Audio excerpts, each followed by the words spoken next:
Yeah, so we're good to go. Good morning, everybody. Welcome to my session, the DSC Pool Server Reloaded. Quick introduction slides. Microsoft Love Geeks, of course. I am Ben Gelens. I'm a consultant working at a Dutch consulting company called Inspire. And I'm a Cloud and Data Center Management MVP. And you can find me on the internet by my handle, bgelens, almost kind of anywhere. Quick look to the agenda. What's new in the DSC Pool Server in Server 2019 and 1803? So Microsoft did this final kind of thingy where they said, we're just going to do one more thing for the server. But in my opinion, that's kind of groundbreaking. So maybe we can envision them to invest a little bit more after. So Server 1803 as well, so it's the semi-annual channel release, has the same update. I'm going to spoil it for you, it's SQL support. Those of you who were already at my workshop yesterday have seen this in action already. We're going to look at the impact on the architecture that has for the pool server. We're going to look at some EDB to SQL migration. So I made some tooling to make that really easy for you. And from that moment on, it's just demo time. So stick with me through the slides, just a couple of them, and then we just have end-to-end demos. So what's new? SQL Server support. And this means we now have a scalable pool server. We never had a scalable pool server before because we kind of had that EDB database file that got locked by the process, and it was a single process lock. So there was no way for you to add on additional pool servers, making it highly available and scalable. So high availability is the next bullet. We don't have to deal with ESENT anymore, which is great because dealing with ESENT is not fun. And we get extensibility because we can build solutions on top of the database. And from this moment on, it's also really easy to change the configuration name on the server side. So this was already possible on Azure Automation DSC. You could go into the portal or in the PowerShell and you say, okay, from this moment on, this node will get a different configuration name, and the LCM will just pull that down. This was available already since WMF5, I think. But it was really hard to implement server-side, mainly because that EDB file was locked, right? So you kind of had to stop the pool server that mounted database using some custom tooling you wrote and do the changing through that route, which is relatively hard. So the impact on the architecture here is that now we have multiple pool servers being front-ended by a load balancer as a possibility. We got the LCM calling into that load balancer, and then we have the HA SQL backend. So we got a high available solution nowadays. There's one caveat here is that a lot of the artifacts the pool server uses, like the configurations it serves out, the modules it serves out, the registration keys, stuff like that, it's all still file-based. So you need some kind of high availability file access there, something like Storage Space Direct or something like that, to put those artifacts on so the pool servers are capable of serving out the same files. And I've drawn in this admin interface here directly to the SQL database because, yeah, that's kind of a new interface we get with this SQL support. So EDB to SQL migration, how many of you guys already are running pool servers in production? I see one hand. So lucky you, I made a tool which makes it really easy for you to upgrade to the new version of the pool server by just stopping your current pool server, mounting the EDB using this tool, and just copy over all the data from the EDB file to your SQL backend. And basically, you just flip the switch on your DNS record, and all the LCMs will go through the new pool server. And that's all for the slides for me. So from this moment on, it's just demos and demos and demos. Hope you like that. So I got a couple of VMs running. Sorry? Bigger. Bigger? Ooh, that kind of looks messed up, I think. Do it like that. Is that okay? Yeah? Okay, I got a couple of VMs running on this machine, and I'm going, since most of you didn't put up your hands where I asked if you already were running any pool servers, I'm going to create an EDB-based pool server, so it kind of guides you through the migration process later on. So first off, I'm going to connect to my EDB pool server, and all my VMs running here are SEC release servers, so it's the 1803 release. And you kind of can see that by checking the OS version, and the build number here is 17134 something. So this is the 1803 release. With Server 2019 that just got G8, you get the same experience, right? So I have this little configuration here, pull server EDB, and it's just going to implement a really basic non-secure pull server listening on port 8080. So let's just run that.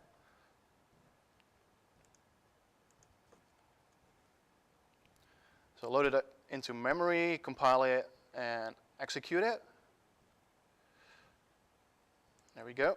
So basically what it does is sets up the DSC service to be present, creates a folder on the C drive to store all the configuration artifacts and the modules and such. Then the XDSC web service, which is a resource coming from the XPS desired state configuration resource module. It's a mouthful.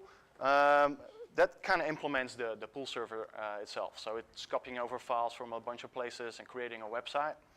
And we write down this registration key file, which LCMs use to onboard into the pull server, right? And we have this static GUID created in there. So every LCM that onboards needs this GUID as a one-time key to onboard into the pull server. So, and this is what you get for increasing the fonts. So what you see now is that the DSC service is installed, and we got a website called PSDC Pull Server. And we can look at the web config, and we can see we're making use of the ESENT provider using that EDB database, right? So let's stage this configuration. So you were using a pull server to serve out configurations. So let's just create one. It's going to be called my super server. And it's going to state that psconf Asia rocks because it does rock, right? So let's exit the PS session and get into this dedicated LCM. So this is kind of your map. And if we look at the LCM in its current state on this machine, you can see it's still in push mode. It's never been used before. And all the defaults still apply here. So what I will do now is just kind of emulate you implementing DNS to target to your pull server. So later on, we can just flip that A record to the new pull server, which will be the SQL back one, by putting the EDB-based pull server inside of the host file. So let's resolve that address and put it into the host file. Let's see that work. That worked fine. So now we can resolve it. So this is your DNS emulation. And what I'm going to do now is I'm going to onboard this LCM into that pull server. So we're targeting pull server on port 8080, stating that it now should be in pull mode. And it also should send its reports back to that pull server, okay? Let's do that.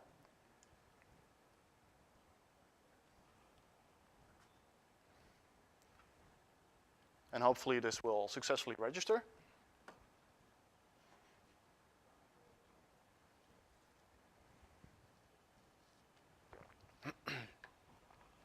Give it a second.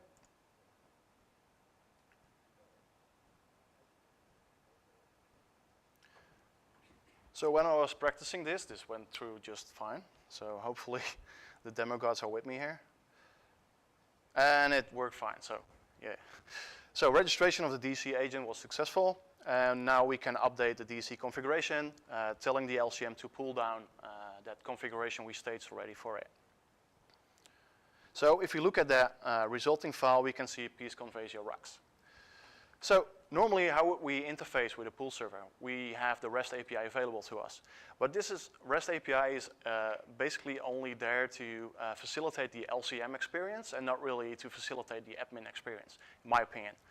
So what we can do is we can target that pull server on its port using the PSDC pull server SVC service and extend that URL with additional routes, right? So if we load these things up into memory, we can use it to ask the pull server, okay, what routes do you got available for me? So these are kind of the default routes it tells you about. And from that moment on, like every URL we use or every route we use has to have the agent ID of the LCM inside of it. So if we want to get the node artifact out of the pull server, we need to know the agent ID up front. So if you have like 2,000 nodes you're managing with your pool server, you kind of need some kind of shadow administration, mapping those agent IDs to known node names or whatnot. And this is becoming troublesome really quick. But it works nonetheless. So we can just ask the pool server, okay, can you give me the node object, or the node object, what registration or what configuration name has been assigned to it. We can get reports out of it by extending the route using the /reports. And we can see a whole bunch of data coming back to us. And it looks kind of worse now, the font is increased, but and there's some status data in there as well. So we can see things like this resource was not in desired state and it converts into desired state, or stuff like that. So if we back out of this LCM for now, and move back into the EDB pool server, I created this module, pool server admin, and it's also capable of dealing with EDB files. It used to be capable of doing mutations as well, removal and update records inside of that EDB database, but I kind of shifted gears from C# to PowerShell, and it turned out it was pretty harsh to do EDB kind of mutations using PowerShell, so I decided to focus on the SQL support more. So we kind of have a situation here where you can move your EDB stuff to SQL, and then from that point on, use the SQL backend and do all kind of stuff in there. So if we try to mount that EDB file right now, we will get an error. So this is an expected error. This is just for you to notice that, hey, that pool server has that EDB file in use. There's no way to access it. And as we can see, the file is locked or in use. So this is expected. So how would you manage that EDB file while the pool server is up? You stop it. This is probably not something you want to do in production hours. But once the pool server is stopped, we can access that EDB database using that module, and we can get the node objects out of it without the need to specify an agent ID. It's still possible to do that, but it's not really necessary anymore. Same goes for reporting. We can just get reports out of that database. So with that, I'm going to move over to this different server. This is going to be my new production SQL-backed pool server. And I'm going to make use of that same XP's desired state configuration resource module again, but this time I'm going to say we're using a SQL provider. So this is a new parameter or a new attribute for this resource. So we set that to true, and we pass in a connection string. So this is kind of redundant. If you would have the SQL connection string in there, that probably would be enough of a signal for the resource to notice that we're going to use SQL, right? We're going to make use of a provider called SQL OLEDB1, which is a provider that's available on all your Windows servers. So there's no need to install additional packages, but I'm pointing this out because if you go to the example files on the GitHub repo, you will see that they're using SQL named, or the SQL native client, and the SQL native client requires you to install some additional packages. So probably, in my opinion, it's best to stick with this one.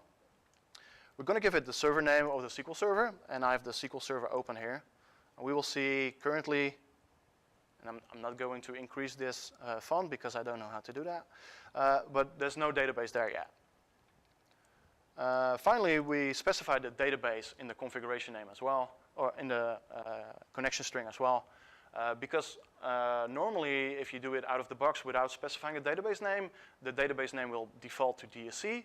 And if you are kind of using multiple pool servers for multiple environments and you leave it to default, but you're using the same SQL instance, you kind of have a messy situation there where multiple environments are targeting the same pool server database. So specifying the user ID as being SA, and that's probably not something you want to do, but and giving it the password. So this stuff will be there in clear text, but of course only administrators are capable of logging into this server, so it's probably not a big problem there. If you want to encrypt it, it's possible, but it will override the web.config, and the next time your configuration will run, it will pick up a change and it will revert that back to clear text, right? Specify an initial catalog. The pool server will create the database itself. If you don't want that, my DSC pool server admin module also has a function in there to create a database for you as a pre-staging facility. That way you can also host the database in Azure databases, for example.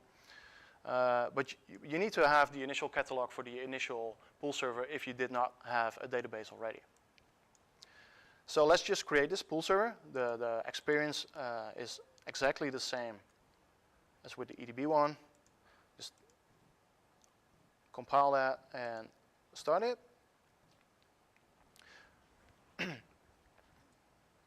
And as soon as that's done, we're going to have a look at the web config, and we can see that now.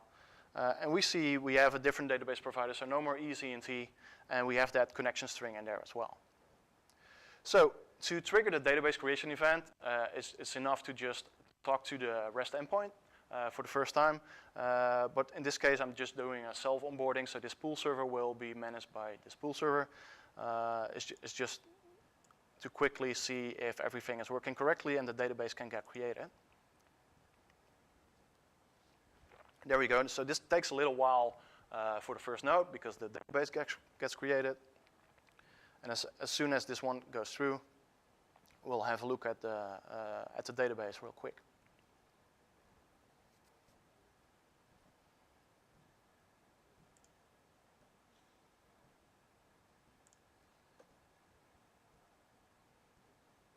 Come on. There we go. So we have this new database, PSConf Asia DSC, and inside there are 3 tables. The devices table, which is for MV1, so WMF4 based configuration ID clients. It's probably not going to be filled up, but if you have them, it's still supported. We have the registration data table containing all the node registrations, and we have the status reports table where all the reports get stored in. So pretty nifty. Let's exit this PS session and move over to the third part of this demo. And we're retargeting LCM. We onboarded into that EDB pool server, so your previous production server. And we're going to retarget that thing to our new SQL-based pool server by resolving its IP address and putting the pool server inside of the host file. So if everything worked correctly, we can now resolve the new IP address. And let's see out of the gate if we can update DSC configuration. So we just moved over the LCM, and we can see, oh,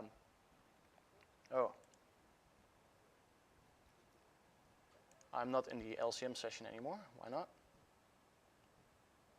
Disconnected state. That's not cool. Let's see if we can recreate that.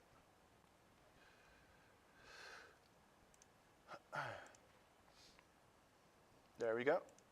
Let's redo this real quick. We can resolve it. Let's update. So, as expected, we're getting a 404. This server is unknown to that pool server. So that registration key you used initially was used for onboarding. It's creating the entry inside of the registration data table.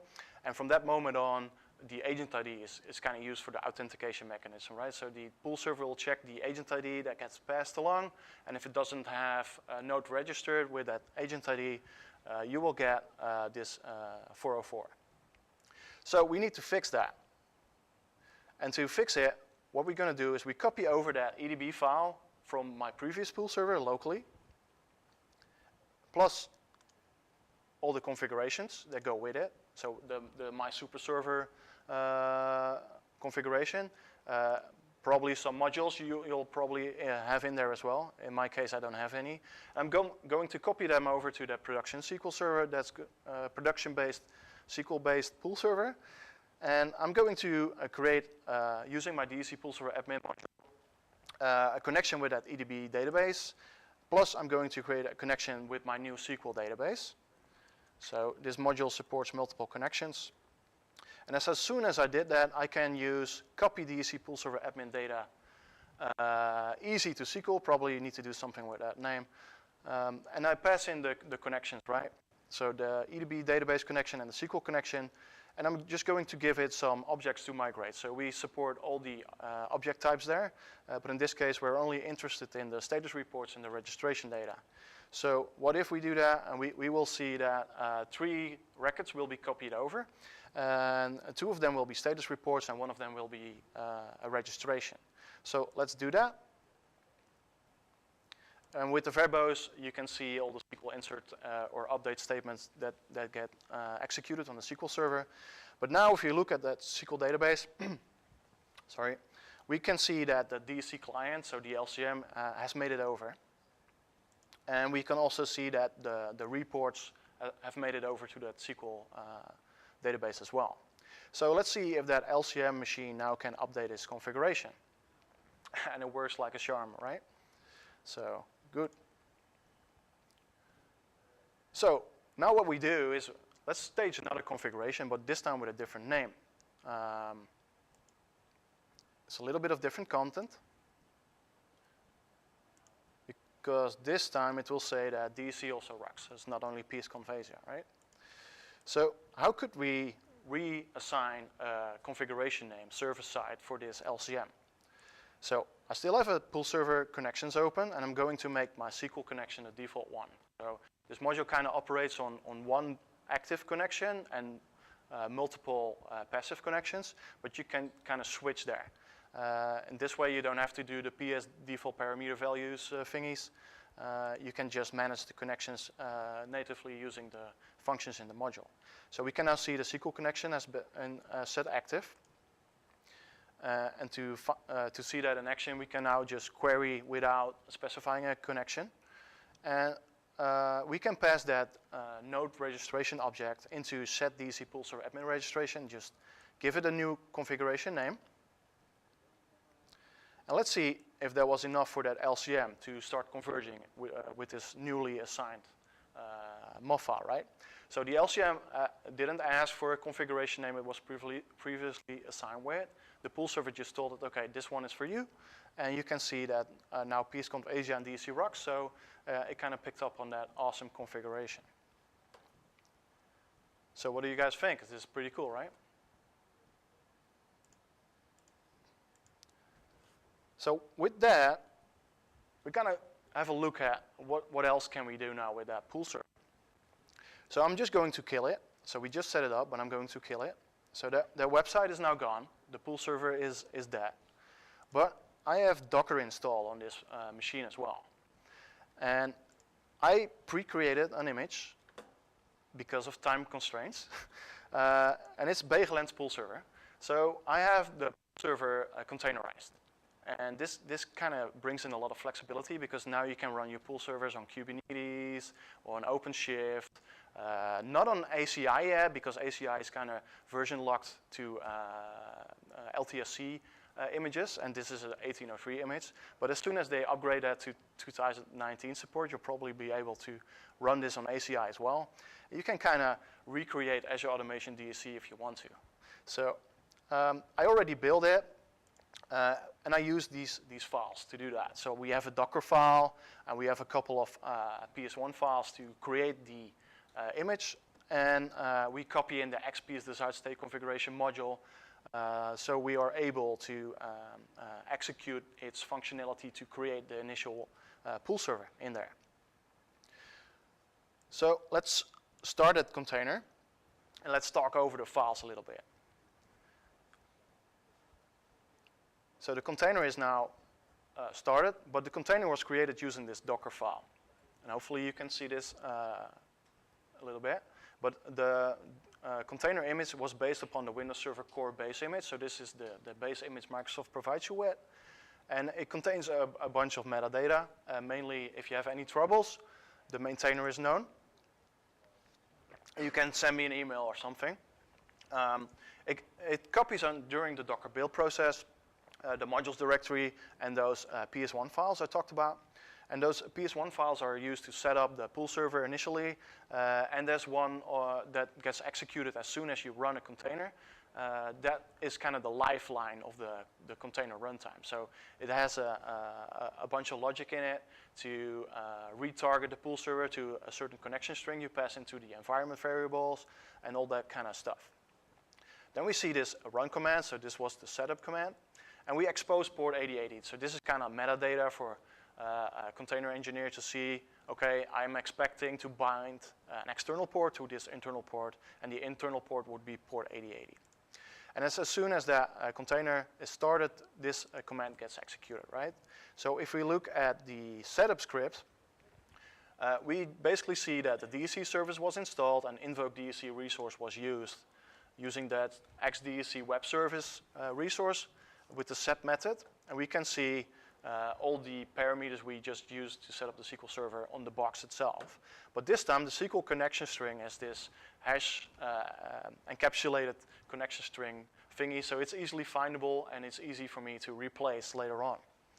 So the default website got removed and the pool server got stopped because we want to adjust the web config as soon as we start the container and then bring up the pool server so it's targeted to the SQL server we want to. So if we look at the lifeline kind of script for this container, we can see it's expecting from the environment variables a connection string. So if you run Docker run, you need to pass in a connection string there. If there's nothing to be found, the container has nothing to do, so it kind of blows up. And the container administrator will know that through the logging, right? So it will look for that connection string in the web config, and it will replace it with the connection string passed into the environment variables.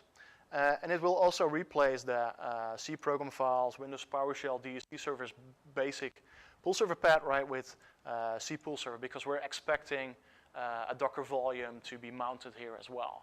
So you could have multiple containers targeted at the same Docker volume, kind of have that shared storage experience there.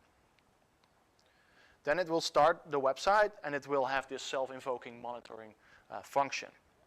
And the self-invoking monitoring function basically just queries the REST endpoint locally, and if there's any problem connecting with a database or something, it will throw some kind of error and it will blow up the container.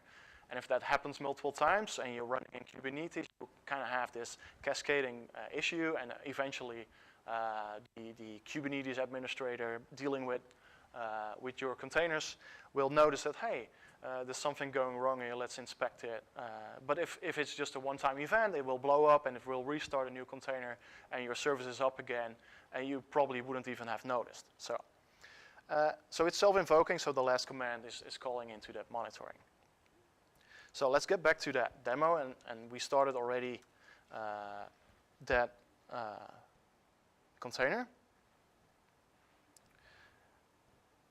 And from the looks of it, and I experienced this a couple of times in practice as well, I need to throw away my integrated environment and restart it, because I don't know, probably Docker has some kind of output that doesn't work really well using this.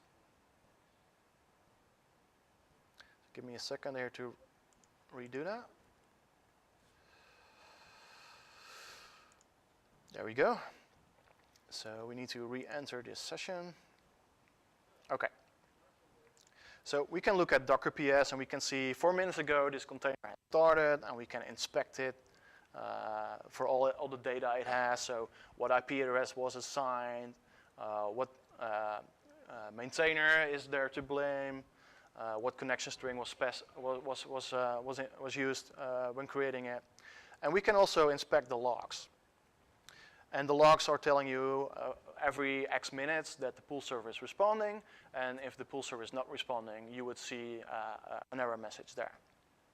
So can we query all the things still, but now through this container instance? So let's see if we can do those REST calls through that container instance that's running. So the local port 8080 was bound to the port 8080 inside of this container instance, and we can see we got a response, right? So looking at the agent ID of this machine, can we still get those nodes, those registration artifacts out of it? And we can see that works. If we look at the SQL Management Studio,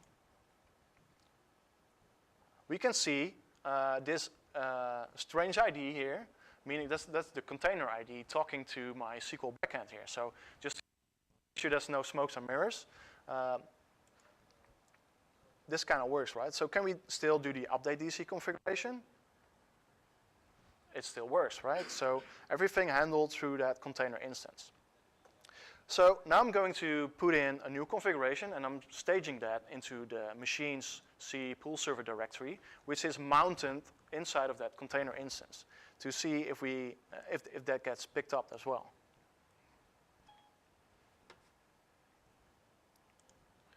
So let's create it. Create a new checksum, of course, because checksums are important.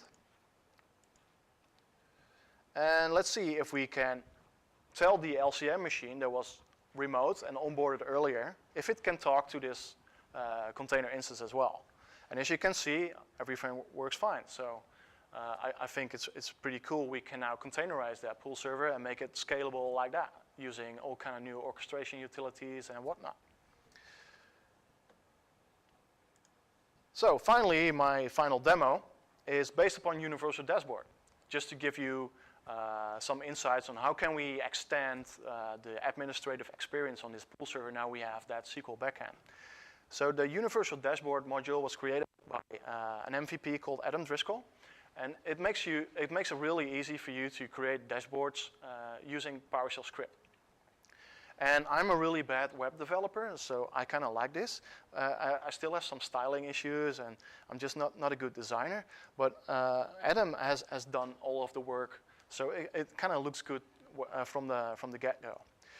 So, not going through intense detail here, but kind of what you do is you create a bunch of pages, and those pages they will have this content or endpoint parameter, and it contains a script block, right? So it executes that script block to generate the pages. So you can see here it's using my DSC admin module to create a connection with that SQL backend, and it's doing a bunch of iterations to generate a page layout. So let's just load all this stuff up in memory so we can see it in action. And if you want the details, I will be posting all of this on GitHub, so you can just look through it at your own leisure.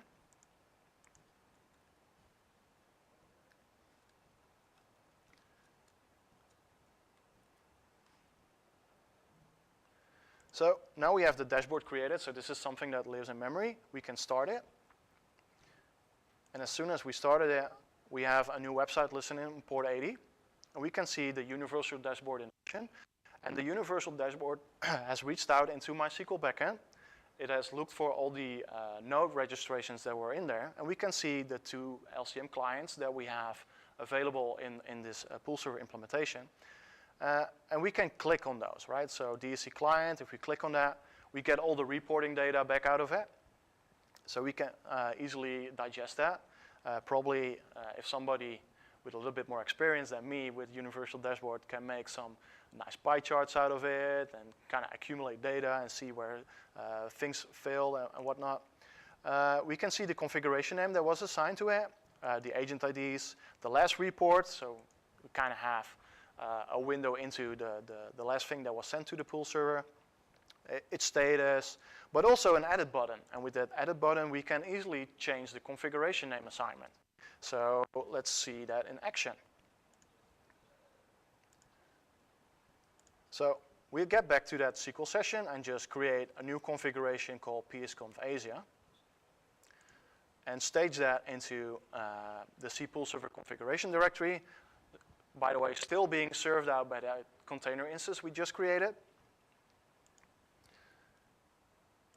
Go to the LCM and see it update.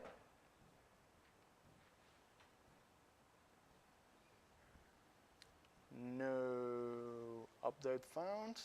There's no update found. Of course not, because we said we have a new configuration name.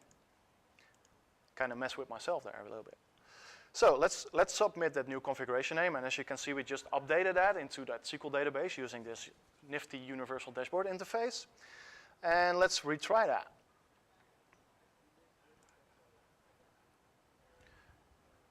And that, right? So everything went through fine, and with that, I like to conclude the demo part. And considering I have no more slides, that's the end of my session. So are there any questions? Yeah, small question. So we could, I guess, what's the licensing on the server for container? What? Can I just do that to play, or is that going to be complex? I'm not really a lesson guy, but I kind of think it's the same as with VMs. So if you have the standard edition, you can run 2 containers. If you have data center unlimited, something like that. When it comes to licenses, it's always more complex than expected. Yeah. But There's no straight answer, usually. Yeah, it's like, well, I want to learn, so I need a few $1,000. It's like, oh no. Right. I'm not really sure. So SQL Express, Windows Container, and then the Yeah, or container as well. or you could use Azure databases as well.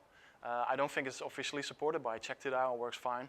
So you could do that. The database is relatively simple, so I don't expect any issues there. So yeah. Yeah, definitely.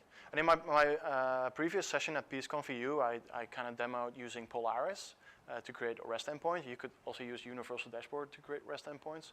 But kind of have an administrative interface into your database that kind of makes it really easy to build new solutions on top of this thing. So, more questions? Okay, then I'll wrap up. Thank you.